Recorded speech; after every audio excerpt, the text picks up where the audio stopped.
طلبگاروں کا دوست ہے، وہ سنتا ہے اور جانتا بھی ہے، وہ پیدا کرنے والا اور حکمت کرنے والا ہے، سخی بھی ہے، کریم بھی ہے، بخشنے والا بھی ہے، اور وہ رحیم بھی ہے۔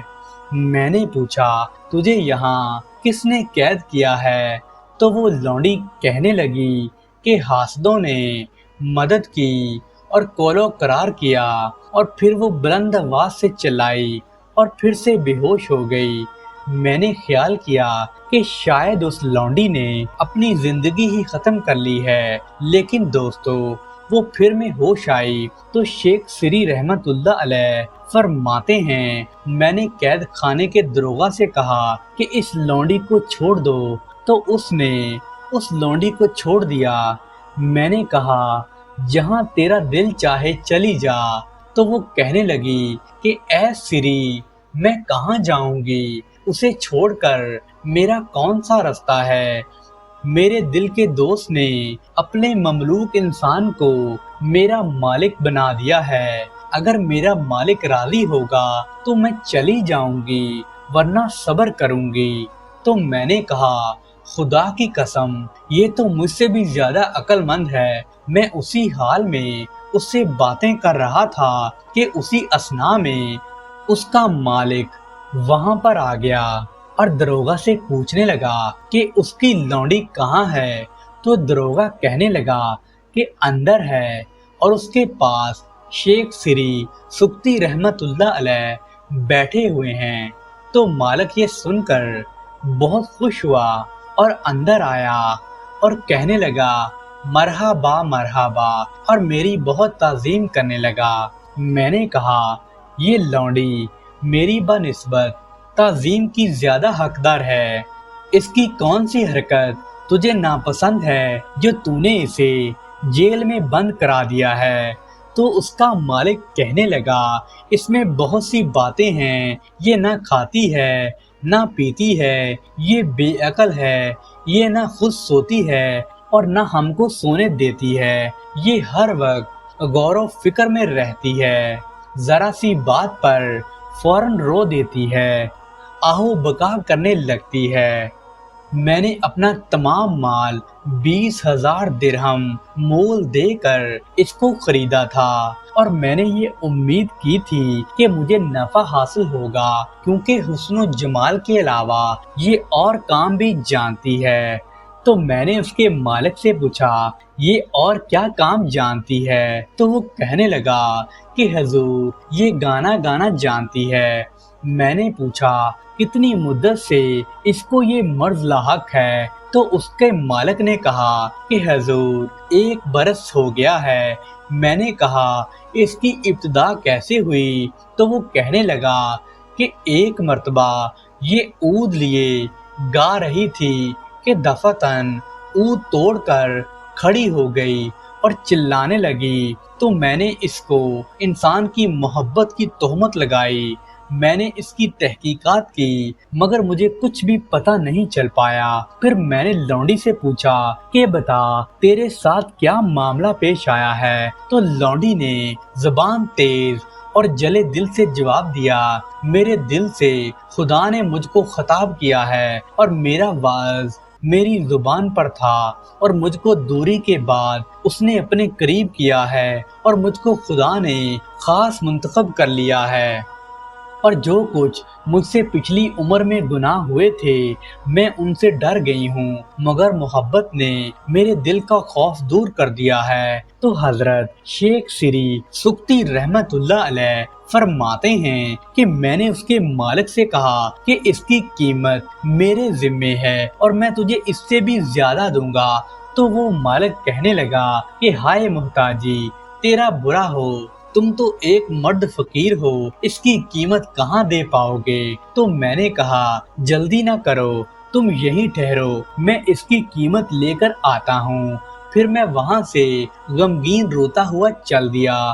خدا کی قسم، میرے پاس لونڈی کی قیمت کے لیے ایک بھی درہم نہیں تھا۔ میں نے تمام رات اللہ سبحانہ و تعالیٰ کی بارگاہ میں رو رو کر گزاری اور خوشامد اور عاجزی کرتا رہا اور اس سے دعا مانگتا تھا کہ تمام رات ذرا بھی میری آنکھ نہ لگ پائی، اور میں کہتا تھا کہ اے خداون، تو ظاہر و باطن خوب جانتا ہے، میں نے تیرے فضل پر اعتماد کیا، اے اللہ پاک تو مجھے رسوا نہ کرنا اور اس لونڈی کے مالک کے روبرو مجھے شرمندہ نہ کرنا۔ میں اسی حالت میں عبادت خانے میں بیٹھا ہوا دعا مانگ رہا تھا کہ کسی آدمی نے میرا دروازہ کھٹکھٹایا، تو میں دروازے پر گیا اور میں نے پوچھا کہ کون ہے؟ تو آگے سے ندا آئی کہ میں دوستوں کا دوست ہوں، کسی کام سے آیا ہوں، خدائے مہربان کا حکم ہے کہ اس کو یہاں لایا ہے۔ میں نے دروازہ کھول دیا تو ایک شخص 4 غلام اپنے ہمراہ لیے ایک شمع لیے کھڑا تھا۔ اس آنے والے نے کہا، اے استاد، مجھ کو اندر آنے کی اجازت دو۔ تو میں نے کہا کہ تمہیں اجازت ہے، اندر آ جاؤ۔ تو وہ شخص اندر آ گیا۔ میں نے پوچھا کہ تو کون ہے؟ تو کہنے لگا کہ میں احمد بن مسنہ ہوں، مجھ کو ایسے شخص نے بھیجا ہے کہ وہ دیتے وقت بخل نہیں کرتا۔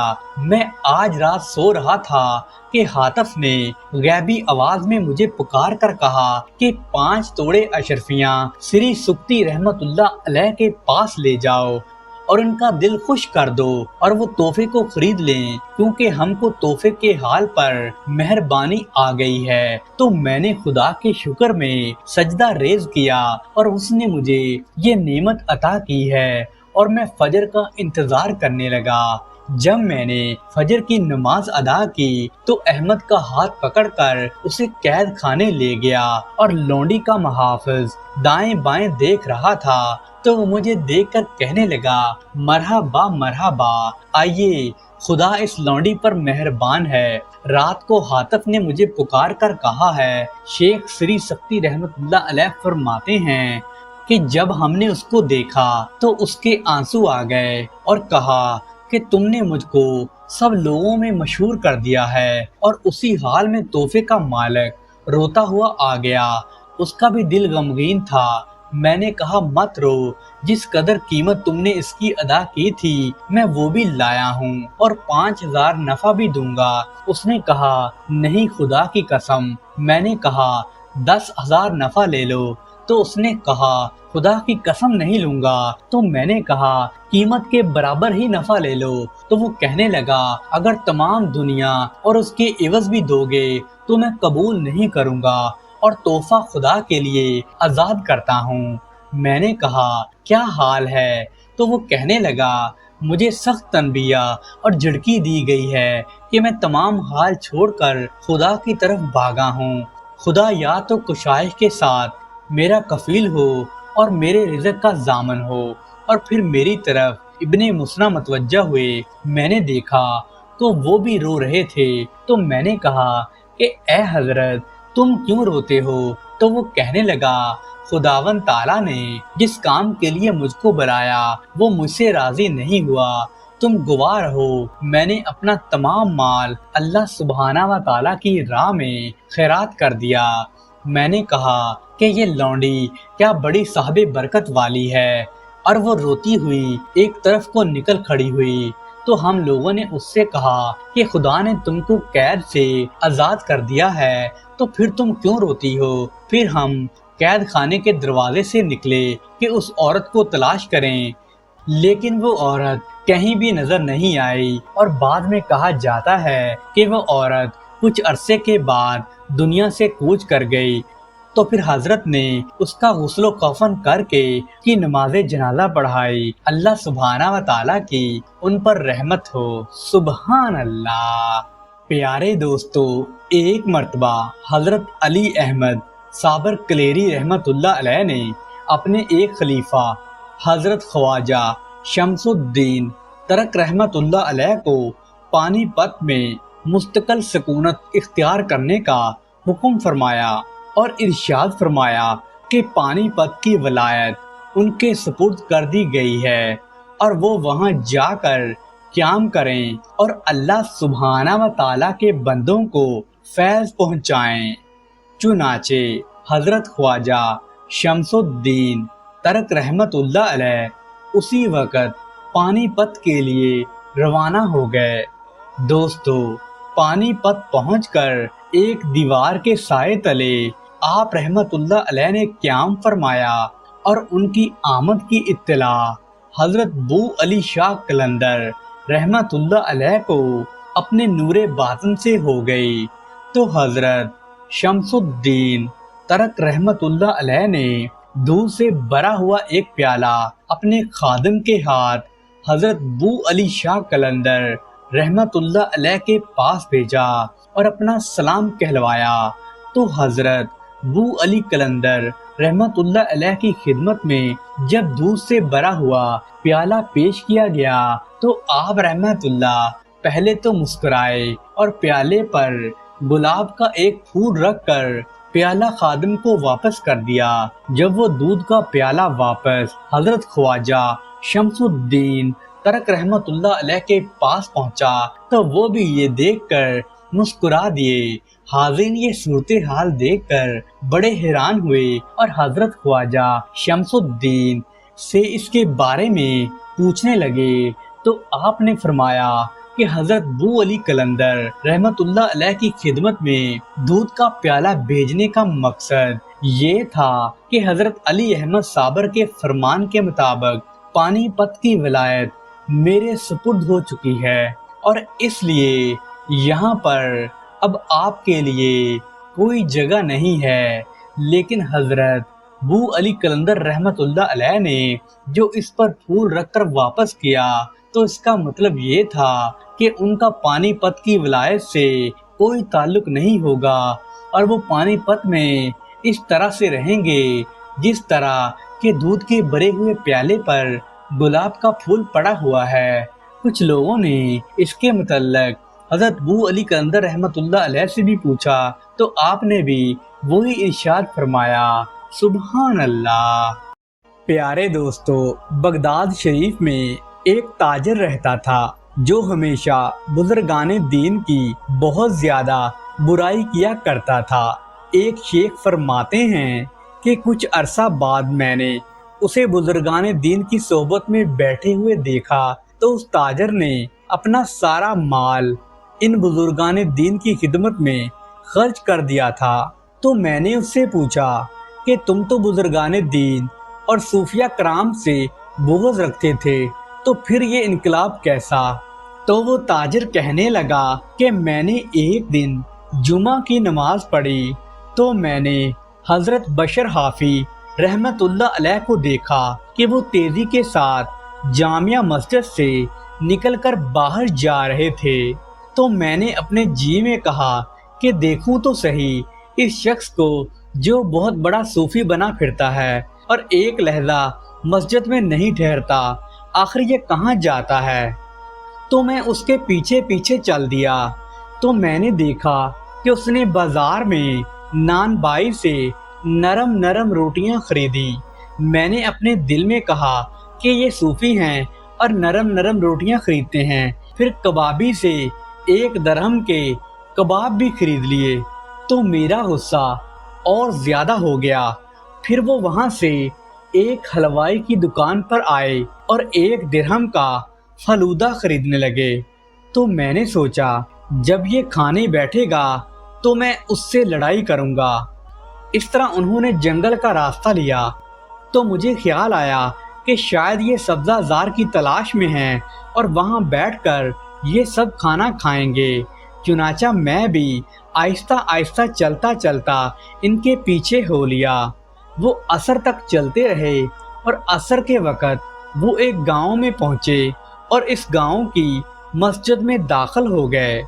دوستو، مسجد میں ایک مریض تھا اور اس کے سرہانے بیٹھ کر بڑی مروت سے یہ سارا کھانا اسے کھلانے لگے۔ میں گاؤں دیکھنے کے ارادے سے جب مسجد سے باہر نکلا اور تھوڑی دیر کے بعد واپس مسجد میں لوٹا تو میں نے دیکھا کہ حضرت وہاں نہیں تھے۔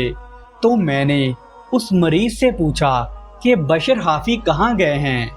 تو اس نے کہا کہ وہ بغداد لوٹ گئے ہیں۔ تو میں نے دریافت کیا کہ بغداد کا یہاں سے فاصلہ تو بہت زیادہ ہے۔ اس نے کہا 40 فرسخ یعنی 5 منزل۔ میں نے کہا انا للہ و انا الیہ راجعون، میں نے اپنے اوپر یہ کیا مصیبت ڈال لی ہے، نہ میرے پاس اتنے دام ہیں کہ کوئی سواری کرایہ پر کروں، اور نہ اتنی طاقت ہے اتنی دور چل کر جا سکوں۔ تو وہ مریض کہنے لگا کہ ان کے واپس آنے تک آپ یہاں پر قیام کر سکتے ہیں۔ چنانچہ میں اگلے جمعے تک وہاں ہی پڑا رہا، اور بشر حافی عین اسی وقت وہاں آن پہنچے، اور ان کے پاس مریض کے لیے وہ سب خوراک تھی جو وہ پچھلے جمعے کے دن بھی لائے تھے۔ جب مریض کو کھانا کھلا چکے تو اس نے کہا کہ اے ابو نصر، یہ شخص تمہارے ساتھ پچھلے جمعے یہاں آیا تھا اور ہفتہ بھر سے یہیں مقیم ہے، اور اسے ٹھکانے پر پہنچا دو۔ تو سوداگر کہتا ہے کہ انہوں نے مجھے گھورا اور کہا کہ تو کیوں میرے ساتھ ساتھ آیا تھا؟ تو میں نے ان سے بڑے ادب سے کہا کہ مجھ سے خطا ہو گئی تھی۔ تو انہوں نے فرمایا چلو اٹھو، تو میں ان کے پیچھے پیچھے چلنے لگا۔ جب ہم شہر کے قریب پہنچے تو انہوں نے فرمایا بتا تیرا محلہ کون سا ہے؟ تو میں نے کہا وہ فلاں والا محلہ میرا ہی ہے۔ تو اس پر حضرت نے فرمایا اچھا جاؤ، پھر کبھی ایسا نہ کرنا۔ جب سے میں نے توبہ کی ہے تو تب سے میں نے ان کی صحبت اختیار کر لی ہے۔ سبحان اللہ۔ ناظرین محترم، ایک مرتبہ کا ذکر ہے کہ حضرت عبداللہ بن مبارک رحمت اللہ علیہ حج بیت اللہ کو تشریف لے گئے، تو حج سے فراغت کے بعد آپ بیت اللہ میں ہی آرام کرنے کے لیے لیٹ گئے تو آپ کو نیند آ گئی۔ آپ نے خواب میں دیکھا کہ 2 فرشتے آپس میں گفتگو کر رہے ہیں، تو ایک فرشتے نے دوسرے فرشتے سے سوال کیا کہ اس سال کتنے لوگوں نے حج بیت اللہ کی سعادت حاصل کی ہے، اور کتنے افراد ایسے ہیں کہ جن کے حج کو شرف قبولیت ملا ہے؟ تو دوسرے فرشتے نے جواب دیا کہ اس سال 6 لاکھ افراد نے حج کے فریضہ کی ادائیگی انجام دی ہے، مگر ان میں سے کسی کا بھی حج قبول نہیں ہوا سوائے دمشق کے ایک موچی کے، جو حج میں تو شریک نہیں ہوا، مگر اللہ سبحانہ و تعالی نے اس کے حج کو شرف قبولیت بخشا ہے، اور اس کے صدقے میں باقی تمام لوگوں کا حج بھی قبول کر لیا گیا ہے۔ دوستو، حضرت عبداللہ بن مبارک رحمت اللہ علیہ خواب دیکھنے کے بعد جب بیدار ہوئے تو آپ رحمت اللہ علیہ کو اس موچی سے ملنے کا اشتیاق ہونے لگا۔ چنانچہ آپ رحمت اللہ علیہ دمشق کے سفر کے لیے نکل پڑے، اور کچھ دنوں میں دمشق جا پہنچے اور اس موچی سے ملاقات کی، تو اس سے دوران گفتگو حج کے بارے میں پوچھنے لگے۔ تو اس نے پہلے اپنا نام بتایا اور پھر اپنا پیشہ بتایا۔ پھر اس نے آپ کا نام پوچھا تو آپ نے بتایا کہ میرا نام عبداللہ بن مبارک ہے۔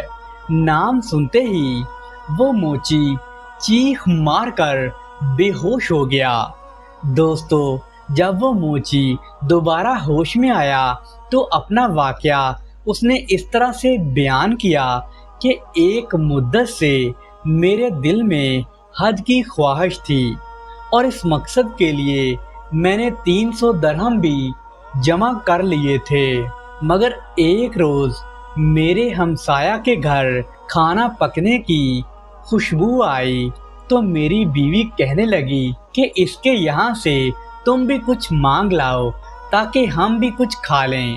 چنانچہ میں اپنے اس ہمسائے کے گھر چلا گیا اور اس سے جا کر کہا کہ حضرت، آپ نے جو کچھ پکایا ہے اس میں سے مجھے بھی کچھ دے دیں۔ تو وہ کہنے لگا کہ وہ کھانا آپ کے لائق نہیں ہے، کیونکہ میں اور میرے اہل خانہ 7 دن سے فاقہ کشی میں مبتلا تھے، تو میں نے آج مجبوراً مردہ گدھے کا گوشت پکا لیا ہے۔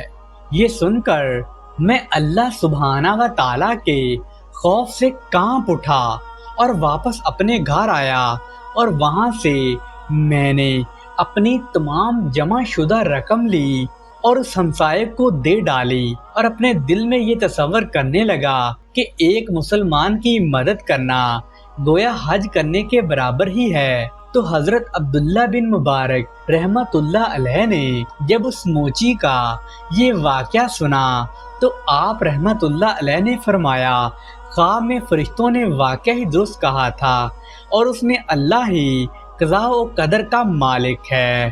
سبحان اللہ۔ پیارے دوستو، حضرت عبداللہ بن مبارک رحمت اللہ علیہ نے اپنی زندگی میں ہی اپنا تمام مال و اسباب درویشوں اور فقیروں میں بانٹ دیا تھا۔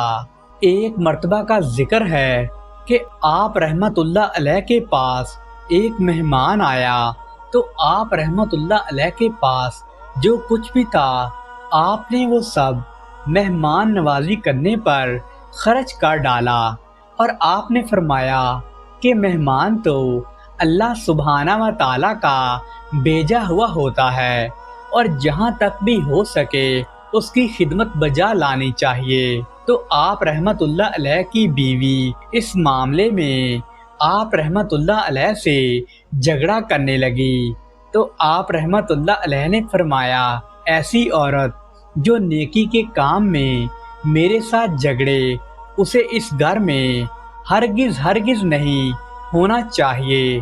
چنانچہ آپ نے حق مہر کا انتظام کر کے اس عورت کو طلاق دے ڈالی۔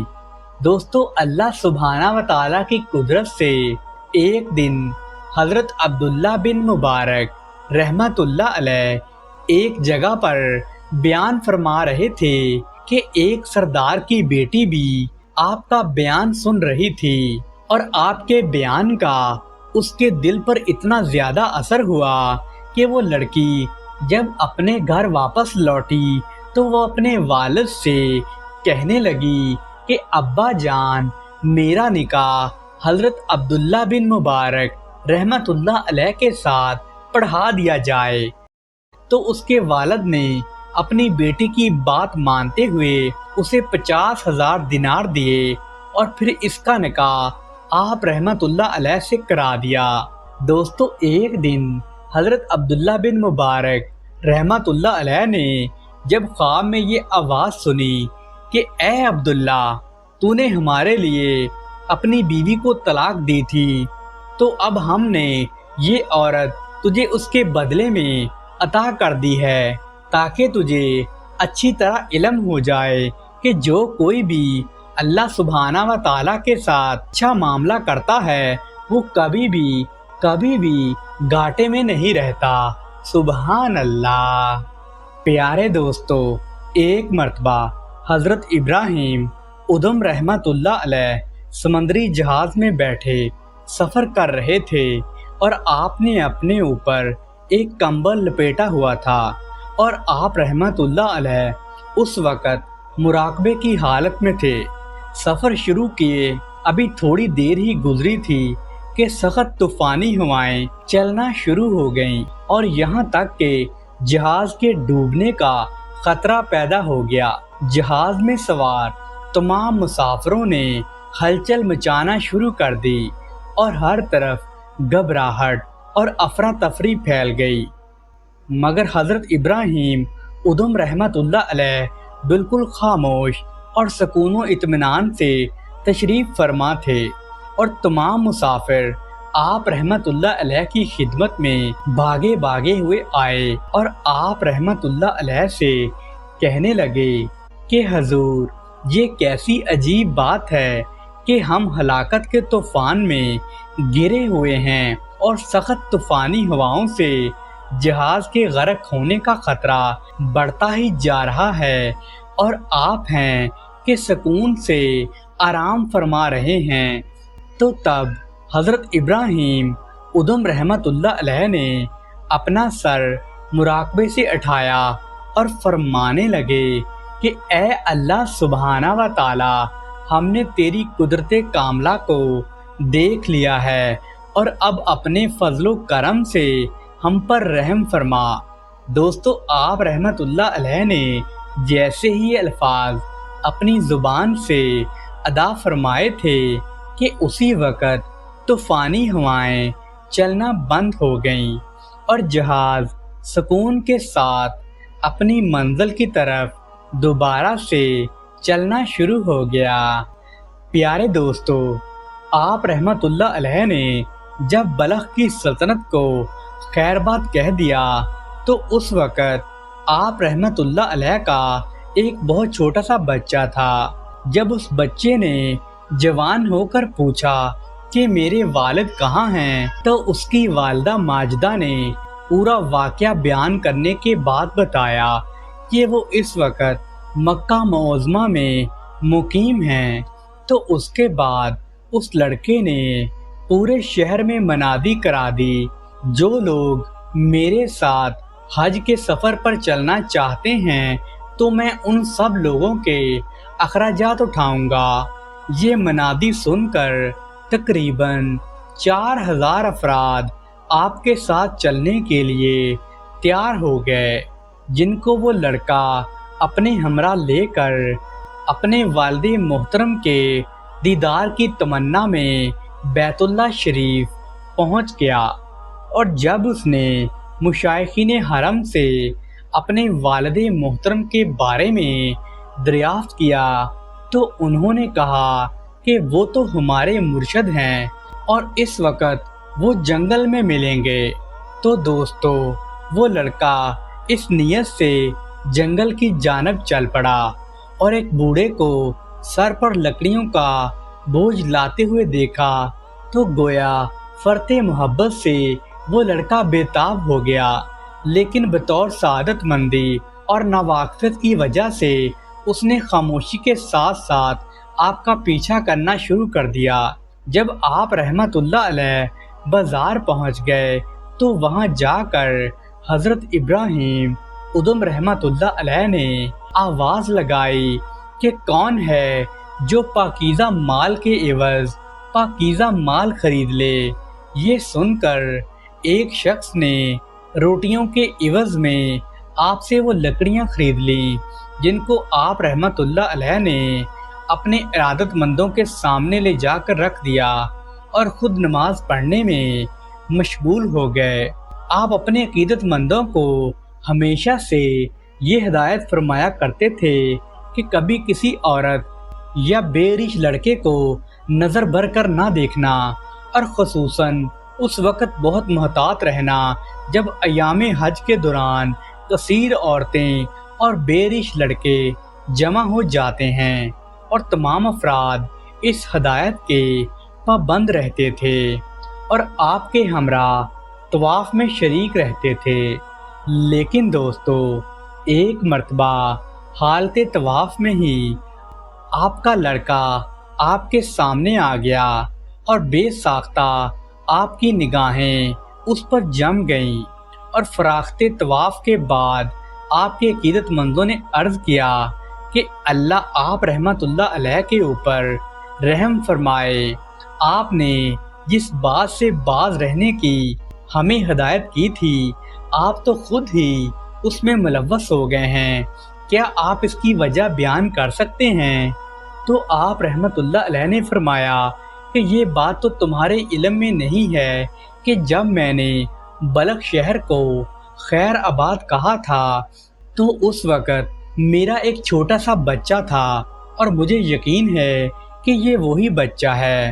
پھر اگلے دن آپ رحمت اللہ علیہ کا ایک مرید جب بلخ کے قافلے کی تلاش کرتا ہوا وہاں پہنچا تو اس نے دیکھا کہ وہی لڑکا ایک خیمے میں ایک کرسی پر بیٹھا قرآن مجید کی تلاوت فرما رہا ہے۔ جب اس لڑکے نے اس مریض سے اس کی آمد کا مقصد پوچھا تو اس مریض نے سوال کیا کہ آپ کس کے صاحبزادے ہیں؟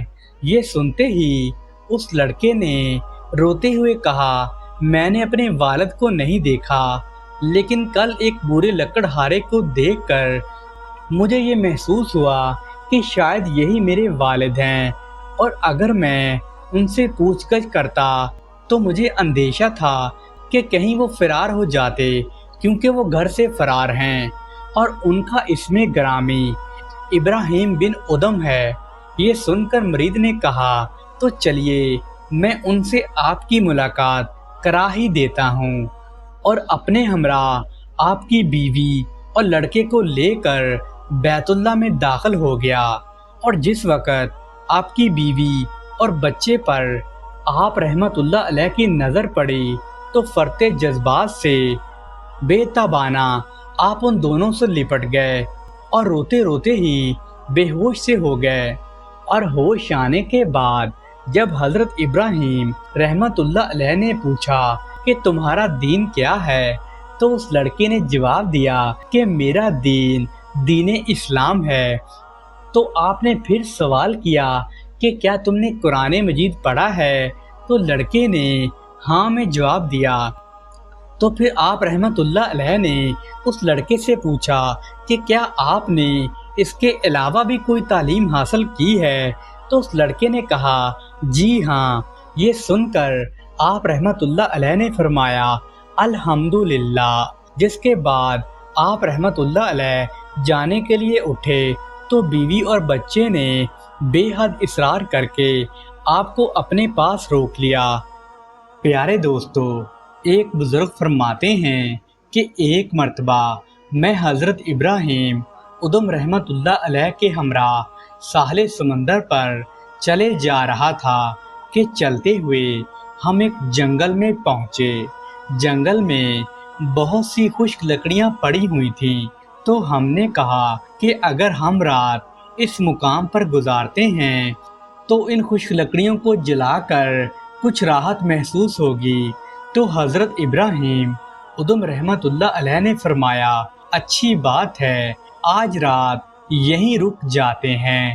چنانچہ ہم نے وہاں پر آگ جلائی، ہمارے پاس روٹی تھی، اس کو گرم کر کے ہم کھانے لگے۔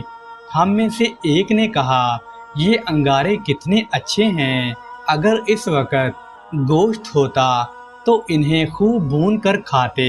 تو حضرت ابراہیم ادم رحمت اللہ علیہ نے فرمایا کہ اللہ سبحانہ و تعالیٰ ہی تمہیں ہر نعمت کھلانے پر قادر ہے۔ تو ہم نے دیکھا کہ ایک شیر ایک اونٹ کو بگا کر ہماری طرف لا رہا تھا، اور ہمارے بالکل نزدیک آ کر شیر نے اسے پکڑ لیا اور اس کی گردن پر حملہ کر دیا۔ حضرت ابراہیم ادم رحمت اللہ علیہ کھڑے ہوئے اور ارشاد فرمایا کہ اس اونٹ کو ذبح کر لو، یہ اللہ سبحانہ و تعالیٰ نے تمہیں کھلایا ہے۔ چنانچہ ہم نے اس اونٹ کا گوشت بھون کر کھایا۔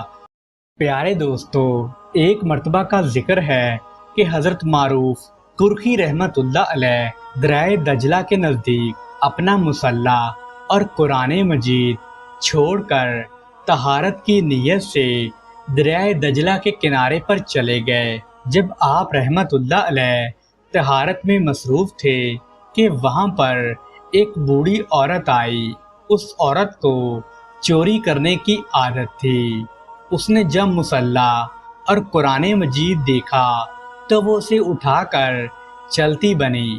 جب حضرت معروف رحمت اللہ علیہ دریائے دجلہ سے واپس پلٹے تو اس عورت کو مصلی اور قرآن مجید لے جاتے ہوئے دیکھا، تو آپ رحمت اللہ علیہ بھی اس عورت کے پیچھے پیچھے چل پڑے، اور آپ نے نزدیک پہنچ کر اپنی نگاہیں شرم سے نیچی کر لیں اور فرمایا کہ اے اماں جان، کیا آپ کا کوئی بیٹا قرآن مجید بھی پڑھتا ہے؟ تو وہ بڑھیا کہنے لگی کہ نہیں۔ پھر آپ نے فرمایا تو قرآن مجید لے جا کر آپ کیا کریں گی؟ یہ مجھے دے دو، میں پڑھ لیا کروں گا، اور یہ مصلی بے شک تم لے جاؤ، شاید تمہارے کسی کام آ جائے۔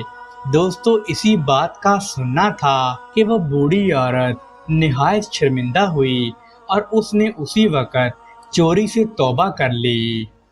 پیارے دوستو، ایک مرتبہ کا ذکر ہے کہ حضرت معروف کرخی رحمت اللہ علیہ نے جنگل میں ایک خوبصورت نوجوان دیکھا اس کی خوبصورت زلفیں تھیں اور سر پر ایک چادر اوڑے ہوئے تھا اور بدن پر کتان کا ایک کرتا پہنا ہوا تھا اور پاؤں میں تسمہ دار جوتا بھی تھا۔ تو حضرت معروف کرخی فرماتے ہیں میں اسے دیکھ کر بہت متعجب ہوا کہ ایسے جنگل میں اس کا یہ لباس تھا۔ تو میں نے کہا السلام علیکم رحمت اللہ وبرکاتہ۔ تو اس پر اس لڑکے نے وعلیکم السلام رحمت اللہ وبرکاتہ چچا صاحب کہا۔ تو میں نے پوچھا اے جوان تو کہاں کا رہنے والا ہے؟ تو وہ لڑکا کہنے لگا کہ حضور میں دمشق کا رہنے والا ہوں۔ میں نے کہا تم کب کے وہاں سے نکلے ہو؟ تو وہ کہنے لگا کہ میں آج ہی چاشت کے وقت وہاں سے نکلا تھا۔ مجھے یہ سن کر بہت تعجب ہوا کیونکہ اس جگہ سے جہاں میں نے اسے دیکھا تھا دمشق کئی منزل دور تھا۔ تو میں نے کہا کہ اب تم کہاں جاؤ گے؟ تو وہ لڑکا کہنے لگا کہ میں مکہ معظمہ کو جانے والا ہوں۔ تو میں سمجھ گیا اور میں نے اسے رخصت کر دیا۔ دوستو 3 سال تک میں نے اس لڑکے کو پھر نہیں دیکھا۔ ایک دن میں اپنے گھر میں بیٹھا اس شخص کے معاملے میں سوچ رہا تھا کہ نامعلوم میرے جدا ہونے کے بعد اس کا کیا حال ہوا ہوگا۔ تو ناگہاں میرے دروازے پر دستک ہوئی تو میں باہر آیا۔ تو میں نے دروازہ کھولا تو کیا دیکھتا ہوں کہ وہی شخص میرے دروازے پر موجود ہے۔ تو میں نے سلام کیا اور اس کو گھر کے اندر لے آیا۔ تو اس وقت وہ شخص ننگے سر اور ننگے پاؤں تھا اور اس کے بدن پر کمل کا کرتا تھا۔ میں نے پوچھا کہ کیا خبر ہے؟ تو کہنے لگا اے استاد مجھے اپنے فعل اور معاملے کی اللہ تعالیٰ اطلاع نہیں کرتے ہیں۔ کبھی میرے ساتھ ملاطفت اور نرمی نہیں برتتے، کبھی مجھ پر اپنی ہیبت طاری کرتے ہیں تو کبھی مجھ کو بھوکا رکھتے ہیں اور کبھی مجھے کھانا کھلاتے ہیں۔ کاش مجھ کو بھی اولیاء اللہ کے اسرار معلوم ہو جائیں۔ حضرت معروف کرخی رحمت اللہ علیہ فرماتے ہیں کہ اس کی باتوں سے مجھے بھی رونا آ گیا۔ میں نے کہا کہ میرے بعد تم پر کیا گزری، کچھ تو بیان کرو۔ تو وہ لڑکا کہنے لگا کہ افسوس اسے ظاہر کر دوں، وہ چاہتا ہے کہ اسے پوشیدہ رکھوں۔ ہاں پہلا کام جو میرے ساتھ میرے مولا مالک نے کیا ہے وہ مجھے 30 دن تک بھوکا رکھا۔ اس کے بعد میں ایک کھیرے کے کھیت پر ایک گاؤں میں پہنچا تو میں نے دیکھا کہ کھیت کے مالک نے خراب کھیرے کھیت میں سے چن کر باہر پھینکے ہوئے تھے۔ تو میں ان خراب کھیروں سے چن چن کر کھانا کھا رہا تھا کہ اتنے میں کھیت کا مالک وہاں آ گیا اور اس نے ایک کوڑا لے کر میری پشت پر مارا اور کہتا جا رہا تھا اے چور تیرے سوا کھیت کو کسی نے خراب نہیں کیا، میں کئی روز سے تیری تلاش میں ہوں، اب میں نے تجھے پکڑ لیا ہے۔ اور وہ مجھے مارے جا رہا تھا کہ اتنے میں ایک گھڑ سوار دوڑتا ہوا وہاں آن پہنچا اور اس نے وہ کوڑا کھیت کے مالک کے ہاتھ سے چھین کر کہا کہ تو ولی اللہ پر حملہ کرتا ہے اور انہیں مار کر ان کی اہانت کرتا ہے اور انہیں چور کہہ کر بلاتا ہے۔ جب کھیت والے نے یہ حال دیکھا تو میرا ہاتھ پکڑ کر وہ اپنے گھر لے گیا اور جتنی خاطر اور عزت ممکن تھی اس نے میرے ساتھ ویسے ہی کی اور وہ مجھ سے معافی مانگنے لگا، جبکہ میں اس کے پاس سے ایک چور سے ولی اللہ بن گیا تھا۔ اتنا جملہ نہ کہنے پائے تھے دروازے کے کھٹکنے کی آواز آئی اور وہی کھیت والا آیا اور اپنا سارا مال فقیروں اور غریبوں میں تقسیم کر دیا۔ دوستو وہ شخص بڑا مالدار تھا اور وہ اس جوان کے ساتھ ہی چلا گیا۔ وہ دونوں حج کے سفر پر نکل گئے اور جنگل میں واپسی پر ہی دونوں نے وفات پائی۔ پیارے دوستو ایک مرتبہ حضرت خواجہ باقی باللہ رحمت اللہ علیہ کے دربار میں بہت سے مہمان آ گئے۔ ان کے پاس اس وقت کھانے کے لیے کوئی بھی سامان موجود نہیں تھا اور کوئی رقم بھی نہیں تھی جس سے کھانا خریدا جا سکتا ہو۔ تو آپ رحمت اللہ علیہ نے اپنے دل میں سوچا کہ مولا، مہمان تو خالی نہیں جانے چاہیے، اور خدا نے آپ رحمت اللہ علیہ کے ذہن میں ایک ایسی چیز ڈالی جس سے آپ رحمت اللہ علیہ کی مہمانی اور اولیاء کو 4 چاند لگ گئے۔